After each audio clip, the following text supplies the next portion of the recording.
Здравейте и добре дошли в подкаста на Мени Попинс разказва. Представям ви Майя Петрова, която е детски психолог и майка на две прекрасни момичета. Здравей, Майя, Здравей, как си? Свети, благодаря. Добре, леко намокрена от дъжда, но в добро настроение. Чудесно. Дъжда ни срещна, така е. Сега ще ви пуснем да чуете приказката, която е осъвременена версия, вдъхновена от Златното момиче. И след това заедно ще говорим по темата. Приятно слушане и до след малко. Спокойна приказка без силна развръзка, подходяща за деца. Софийската златна история. Имало едно време, ще срещне читателя си много по-късно. Тази история е млада, защото се случи днес. В забързаният ни град София има едно място, на което времето спира и започва да се върти наобратно, избягвано от млади и забързани хора. Единствените смелчаци, които устояват на времевия континиум, са бабите и дядовците, дори само в историите си. За това се грижат всеки да знае. Занемарената обрасла част между блоковете е опасна.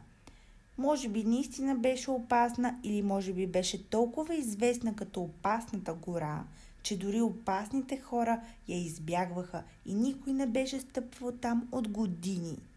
Едно младо момиче реши, че ще пробягва всеки ден обраслите поляни и ще създава пътечки, оттъпвайки вече съществуващите, заедно с верния си приятел господин Куче. Двамата забелязаха, че не са сами.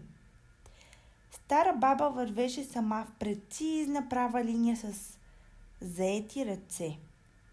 Фигурата й беше забележителна, тънка и стройна, а обувките високи. Въпреки възрастта си, тя се движеше гъвкаво, с нежна грациозност, изключително рядка за софийските баби, което беше достатъчно да заинтригува момичето и да събуди желанието й да я последва. Докато момичето се приближаваше с интерес, забеляза и други внушителни детайли. Перфектен маникюр, малки детайлни обици в тон с кадифена риза и добре оформена къса, светла и къдрава прическа. Най-впечатляващи бяха торбите, прилежно висящи, от ръчно направена въжена дръжка, два големи спретнати хартиени отпадъка, които сякаш без затруднение носеше тя. Момичето и кучето последваха бабата по висок каменен зид, останал след някой недовършен ремонт. Изненадани от грацията, с която бабата не се разделяше, като атлетична барелина, а не баба на привидни 80 или 90 години, кучето беше забравило за всички места, които може да подуши и с любопитство и наострени уши просто я следваше. Обаче стигнаха до края на бабиното пътешествие. Жълта кофа за рециклиране. След известно въртене забеляза, че бабата има дилема. Къде да постави хартийните си отпадъци за рециклиране, тъй като кофата беше пълна. Бабата започна да разсъждава на глас. Тук, там, мамато ще вали. Не е подходящо, тук няма да го видят. Айде тук, айде там. Все едно разказа цялата си история, знаейки, че някой слуша. Момичето с любопитство и интерес се включи в монолога. Без да разберем, докато се въртеше около кофата за малко вдъхновение, момичето забеляза нещо бляскаво на земята. Малък пръстен с износено полирано покритие, неясни цифри на вътрешната му страна и ситно подредени лъскави камъчета. Реши да го остави на ръбчето на кофата, в случай, че някой го беше загубил или принадлежеше на бабата. Обаче бабата я насърчи. Насърчи я да го запази и да провери при златар колко струва. Оставяйки силни думи в съзнанието им, малко млади хора спират да проверят какво дири една старица. Не ги виня. По мое време всичко беше по-спокойно, но като те видях, разбрах, че точно като златните ти коси, умът ти е красив. като бляскавите ти очи, душата ти е чиста, а твоето внимание и деликатност към една старица в един забързан град ми показа, че съм права. А след минута, поощрена от думите на тази старица, младата девойка измисли най-подходящото място за кашоните. То бе под капака на съседната метална кофа. Така хартията за рециклиране, дори да вали, нямаше да бъде намокрена. А тази постъпка, дори дребна, ми напомни за ценните качества, които всяко момиче и момче притежава. Дали златни коси или златни ръце, работливи и силни, изработващи красиви дървени играчки, или златните ръце на мама, които приготвят най-вкусната топла супа, или златните ръце на татко, които могат да поправят всичко счупено вкъщи.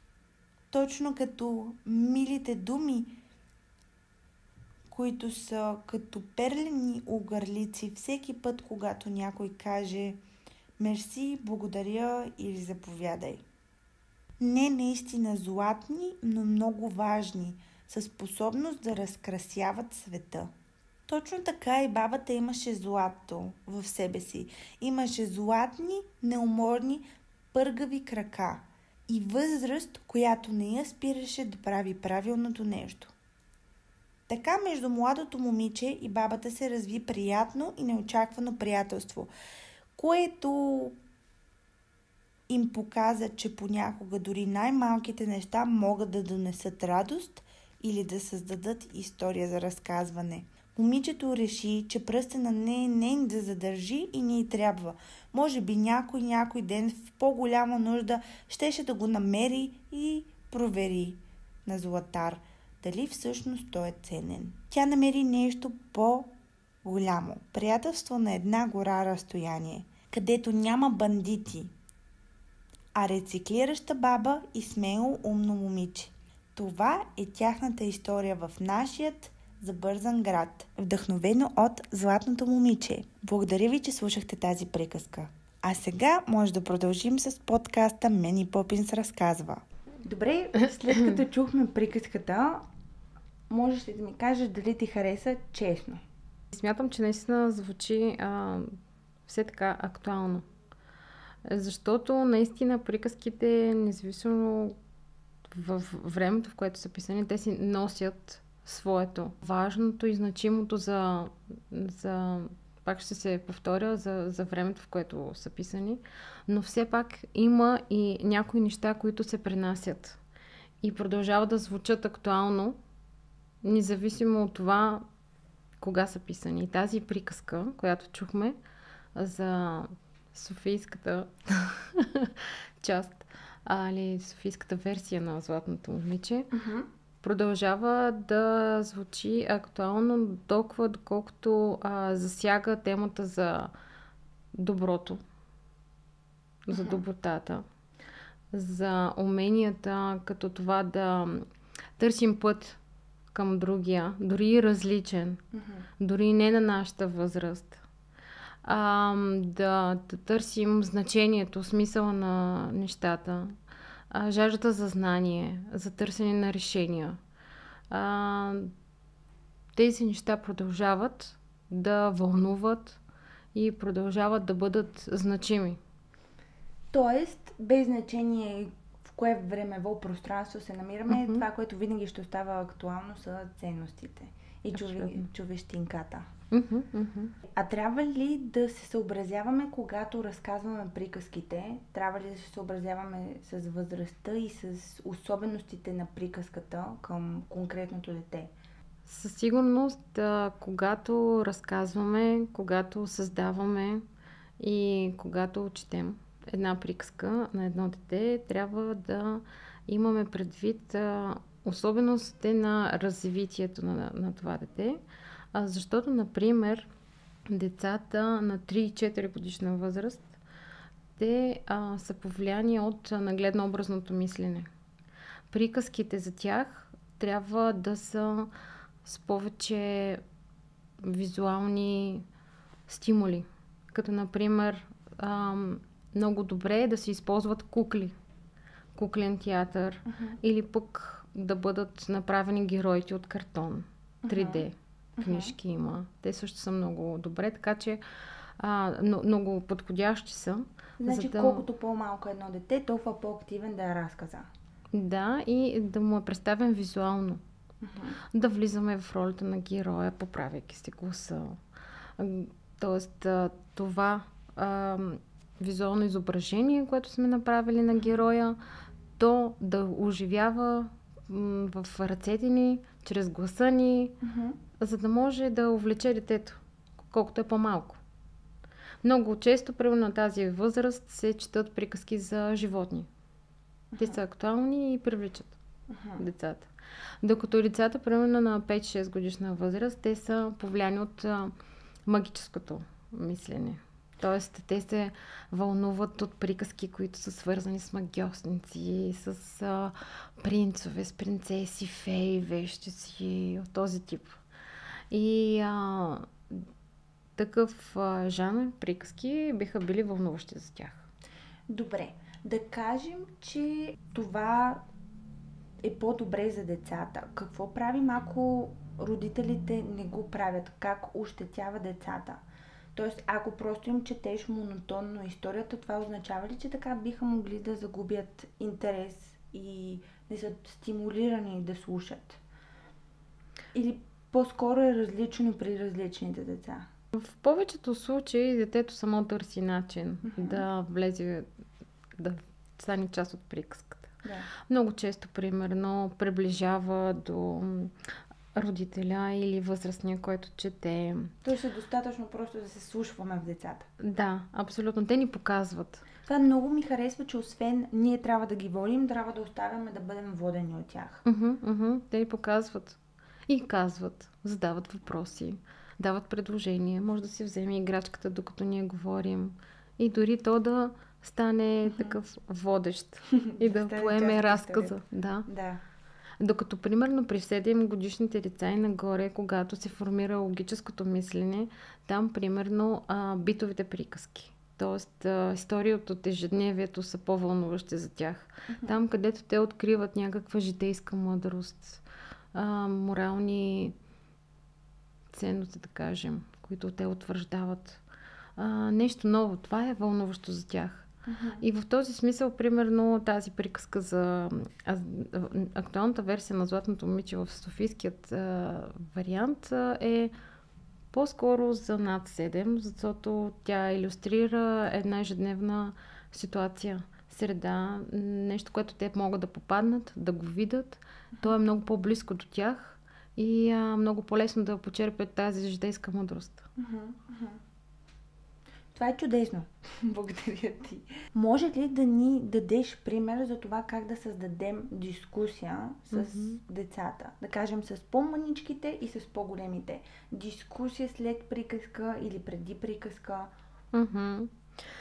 Ами, то няма някакъв установен алгоритъм, но всъщност като се стигне до края на приказката, е хубаво да почерпим обратна връзка от детето.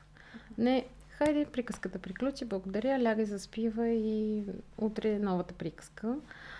По-скоро да се докоснем до това какви са преживяванията на детето, как той е усетил приказката. Като можем да зададем въпроса, което развълнува повече или защо героят се чувства така, той как се чувства. Засрамен, защо е засрамен или от какво го е страх.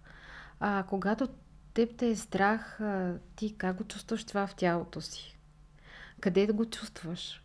Така че да можем да го насочим. Първо да обясним емоцията, после да я мини така през тялото, за да знае детето.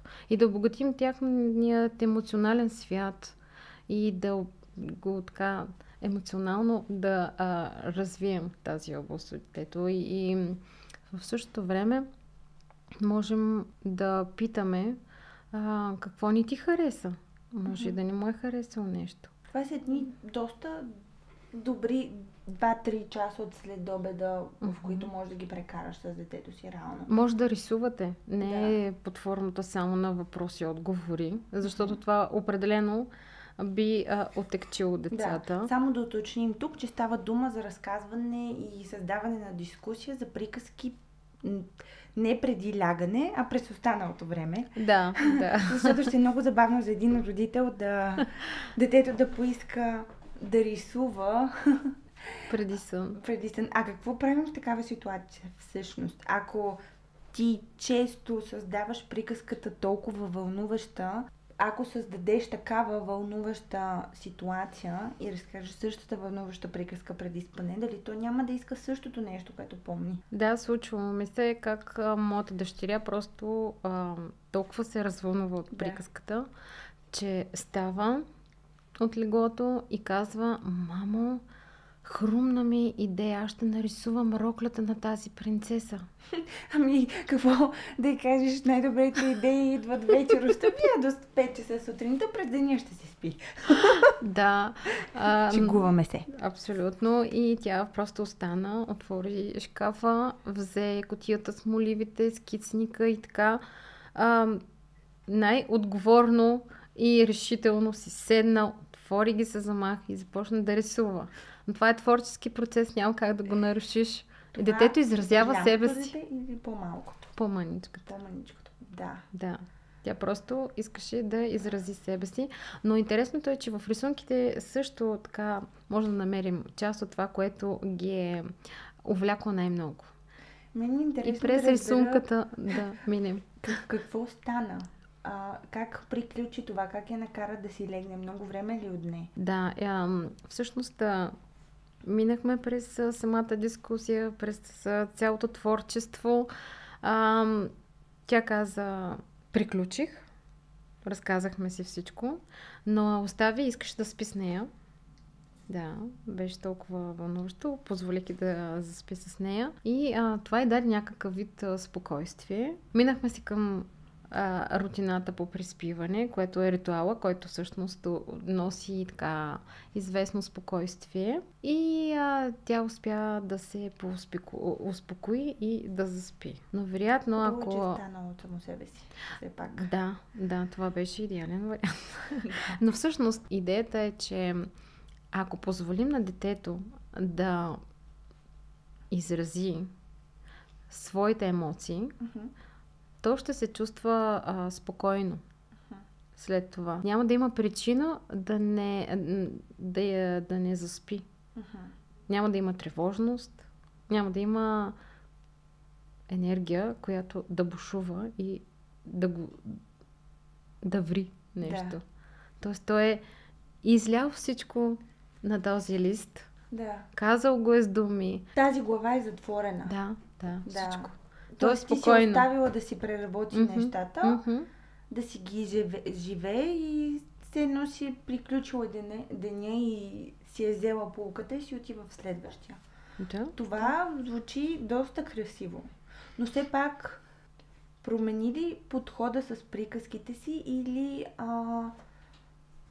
един вид искам да задам въпрос, свързан с това. Дали това се случва всяка вечер, дали го оставяш да минава по този начин и се е случвало само веднъж, или след като се е случило, следващите пъти все едно вече не се е повтаряло. Да. Тази история много я вълнуваше и определено искаше да я разказвам, но вече след разказването тя явно затвърждаваше някакъв модел или преживяване свое вътрешно, защото ми имала тази необходимост да я чета още няколко пъти. Да. Но в същото време го нямаше този спонтанен порив, който тя така демонстрира още в самото начало да стане и творчески да се разпрострена и развихри. Има различни видове приказки, които са по-активни за през деня, приказки, които са по-успокояващи за вечерта. То по-скоро не самата приказка тук е такъв тип, а начинът, по който е поднесена на детето. Има приказки за лека нощ, така наречените, обаче ми се е случвало на такава приказка за лека нощ толкова да докосне детето, че то реално да се възбуди много повече и да не е в тази по-лека и лежерна фаза на сън. Така че по-скоро, ако ние ако ние четем дадена приказка с повече ентусиазъм, с повече вълнение и повече емоция на това дете, то определено то ще се дигне като енергия.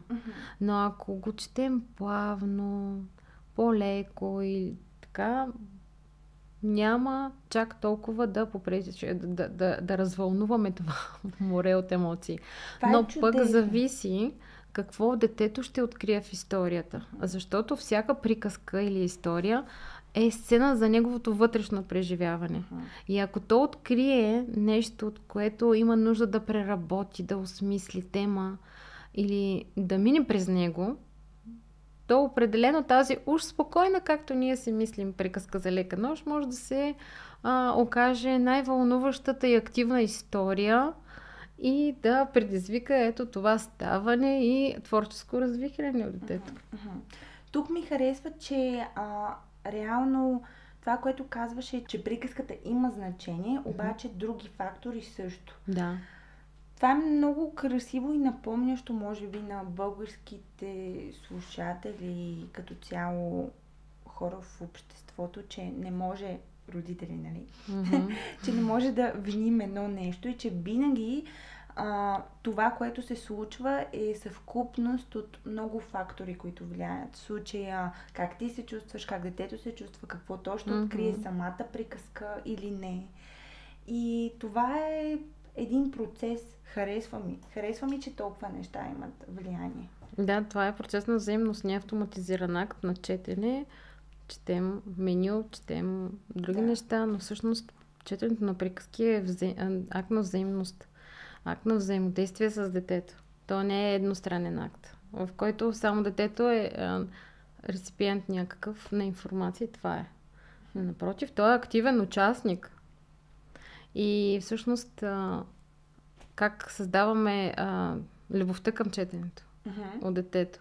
Да. Не с четенето като автоматизирано четене, просто четеш и детето слуша, а напротив, децата създават любов към четенето заради спомена как са сгушени в теб, как ги докосваш, мелодията на гласа им, дори вибрацията, която усещат, докато са долепнали до теб и слушат гласа ти. И не само просто гласа ти, ами гласа на човека, който те обичат.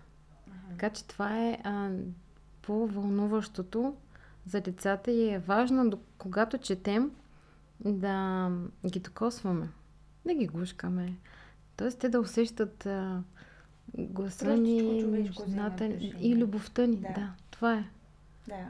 Тоест простичките неща, които всъщност са много ценни. Може би това е нещо, което наистина всички родители или не е важно да се подсещаме като цяло в целия живот, но и най-вече с децата, защото ние все пак им предаваме всичките тези качества. Да, ние можем да говорим много неща, но всъщност това, което правим, остава най-силно от тях като влияние и прави най-силно впечатление. Добре, можеш ли да дадеш някакъв пример, в който децата ти са се получили от приказката и си видяла резултата веднага или дори по-късно? Да може да затвърдиш с примера, че те им влияят. И кои са тези приказки, които влияят най-силно? Сега най-силно влияят, примерно, на по-малката ми дъщеря приказките за кученца, за котенца. Този тип. Пухкави животни. Абсолютно всякакви животинки и емоциите, през които те минават. Може ли да кажем, че тя се характеризира или симпатизира на тези животинки, приемайки техният образ? Определено, да, имам чувството, че тя така влиза в образа на животинката, че се преживява заедно с нея абсолютно всичко, което то в самата приказка на всичко, което му се случва. Да, и даже на моменти явно открило свое преживяване, защото отново иска да слуша едно определена част от приказката. Дали началото, или края, или там на 40-та страница. Точно там има нужда да и се преповтаря. А обича ли да слуша приказки често и да се повтарят? Забелязала съм, че това се случва. Можеш ли да кажеш защо и какво да очакваме от такъв тип желание? Какво означава? Това е съвсем естествено. Те са открили своята приказка. Приказката, която ги вълнува.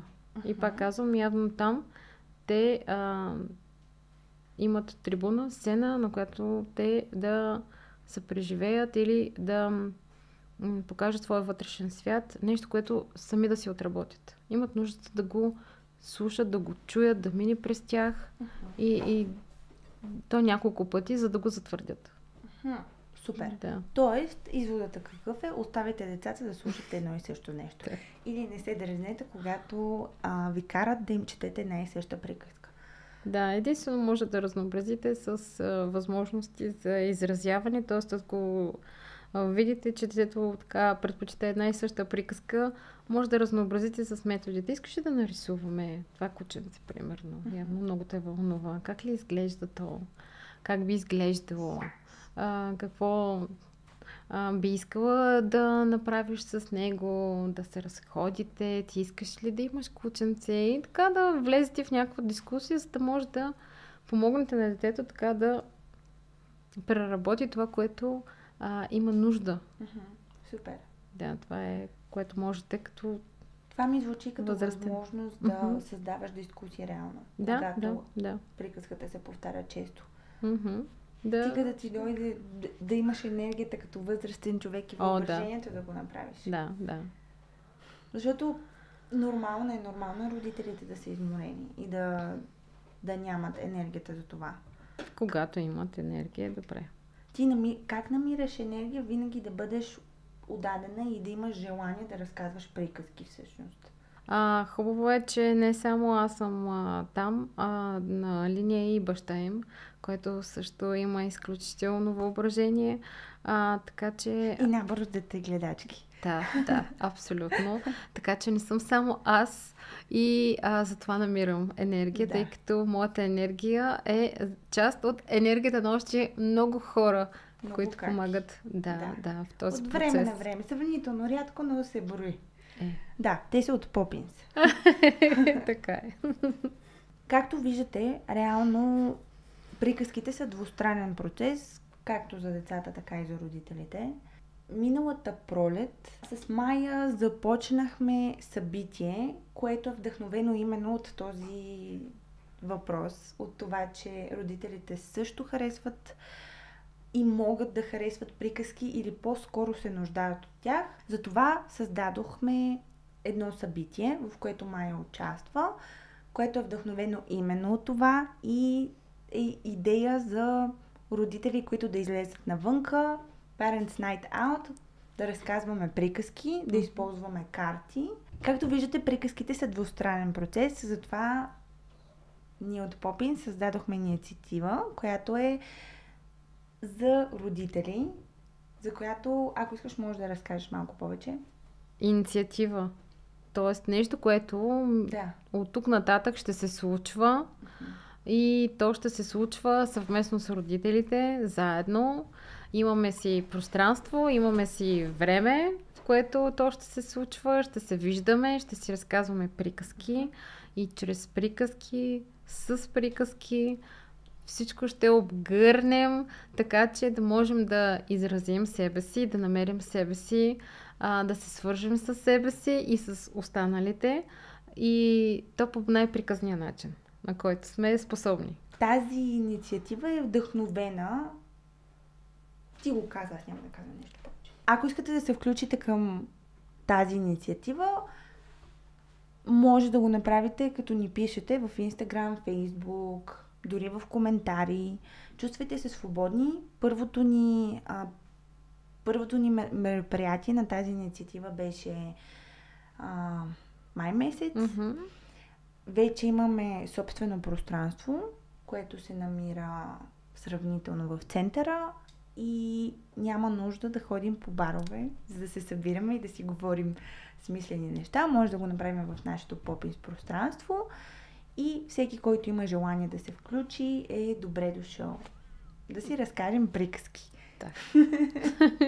За възрастни не звучи добре. Не е приказки за възрастни. Да създадем нашите приказки. Да, това е, което се случва реално. Mm-hmm. Няма да забравя как на първото събитие, на първата инициатива, на първата събиранка, добре, как да го кажа? На първата среща, да.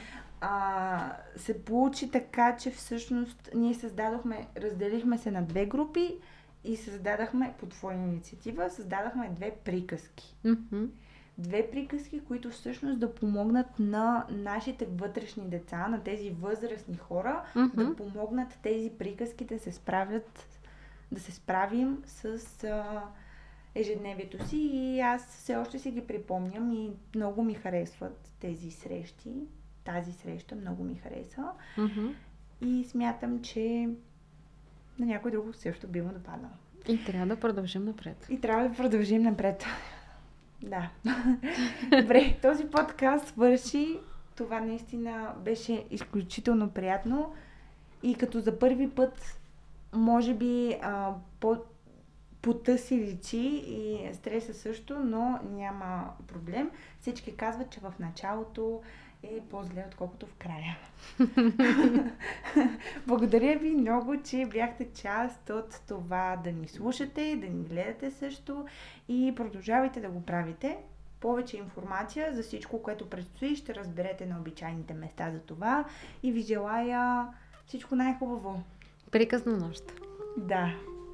За тях може да е ден. Те могат да слушат през деня. Мене, че е приказен ден. Или... Да. Разбира се. Приказно да.